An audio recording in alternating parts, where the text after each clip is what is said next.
When people say the Ice Age, they often imagine a single frozen moment in time. A world locked in an eternal winter where colossal glaciers carved their way across the continents. But the truth is far more complex and far more fascinating. Our planet's history with ice isn't a single chapter, but an epic saga spanning billions of years. What we call the Ice Age was not one event, but many. Scientists have identified at least 5 major ice ages in Earth's history. These were not short cold snaps. They were immense periods of geological time where glaciers advanced and retreated in cycles. The first, the Huronian, began an astonishing 2.4 billion years ago. It was followed by the Cryogenian, a period so intense it may have encased the entire planet in ice, creating a snowball Earth. Then came the Andean-Saharan and the late Paleozoic ice ages. But the one that captures our imagination, the one filled with mammoths and saber-toothed cats, is the most recent, the Quaternary Ice Age. This is the era that shaped the world we know today, and it began just 2.6 million years ago. It's an ongoing period of alternating cold glacial periods and warmer interglacials, like the one we are living in right now. A common myth places dinosaurs in this icy landscape, battling the cold. But the truth is, the dinosaurs were long gone before the most recent ice age began. The great extinction event that wiped them out occurred over 60 million years earlier. The world of the dinosaurs was, for the most part, a much warmer, more tropical place. They vanished from the Earth, leaving behind only fossilized remains, long before the first great ice sheets of the Quaternary period began their slow, relentless march across the northern hemisphere. So no, the Ice Age did not kill the dinosaurs. Instead, it set the stage for an entirely new cast of incredible creatures. These lands were ruled by giants, animals far larger than almost anything alive today, a group we call the Megafauna.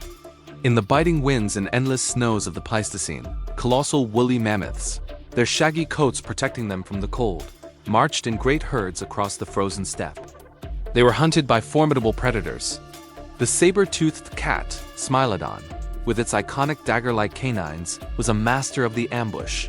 Packs of dire wolves, larger and more robust than their modern relatives, roamed the vast icy plains in search of prey. In the shelter of caves dwelled the enormous cave bear, a creature that could stand over 10 feet tall. And the giants weren't just in the north.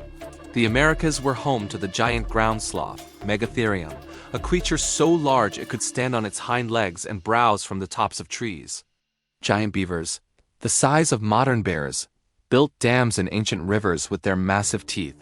And in ancient Australia, a different kind of giant roamed. The Diprotodon, a marsupial the size of a rhinoceros, wandered through the arid landscapes. This was a world of titans, perfectly adapted to a challenging and dynamic environment. But the age of giants wasn't limited to mammals. Even during the Ice Age, giant reptiles survived, and in some cases, thrived, especially in the warmer regions of the globe that escaped the worst of the glaciation. Ancient Australia, while cooler and drier than it is today, was a terrifying kingdom of reptiles. Imagine massive crocodiles, far larger than any living species, lurking in the waterways. Giant venomous snakes slithered through the undergrowth. But the apex predator of this land was a true monster, Megalania. This was a giant monitor lizard, a relative of the Komodo dragon that could grow up to an estimated 23 feet long. It was the largest terrestrial lizard to have ever lived, a fearsome hunter in a land of already impressive megafauna. The Ice Age was not a uniform world of ice and snow. It was a patchwork of diverse ecosystems, each with its own unique and often gigantic inhabitants.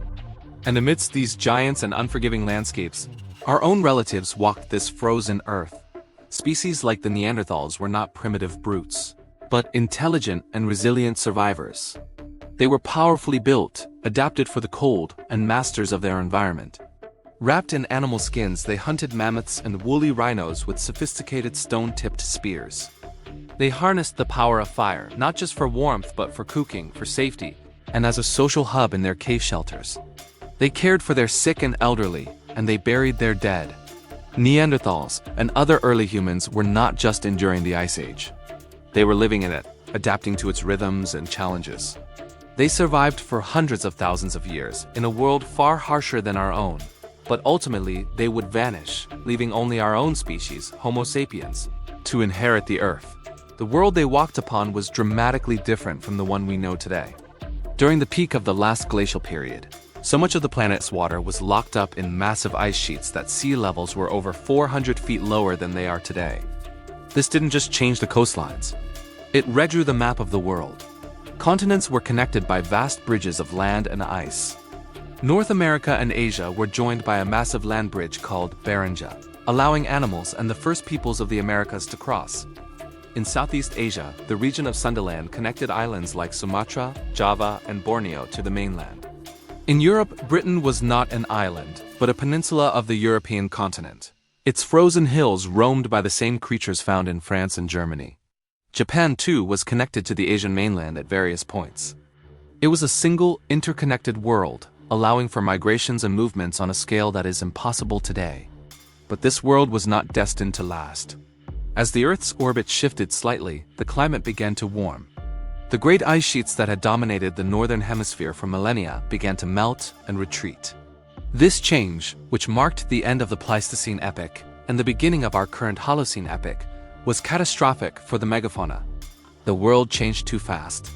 The grasslands and frozen steppes that the great grazers depended on were replaced by forests and shrubs. Their food sources vanished, and their habitats collapsed. At the same time, a new and uniquely intelligent predator was spreading across the globe: modern humans. Armed with new technologies and cooperative hunting strategies, humans became an additional, and perhaps final, pressure on the struggling populations of giants.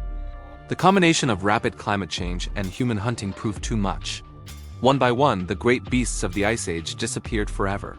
We tend to think of this era as ancient history, something impossibly distant, but it was shockingly recent. The last population of woolly mammoths, a dwarf species living on Wrangel Island in the Arctic Ocean, survived until about 4,000 years ago. This means that while the great pharaohs of Egypt were commissioning the construction of the Giza pyramids, mammoths still walked the earth. The Ice Age wasn't just some forgotten prehistoric chapter. Its echoes are all around us, in the landscapes we inhabit, the climate we experience, and the very recent memory of a world ruled by giants. The Ice Age was closer than you think. It was, in the grand scheme of Earth's history, almost yesterday.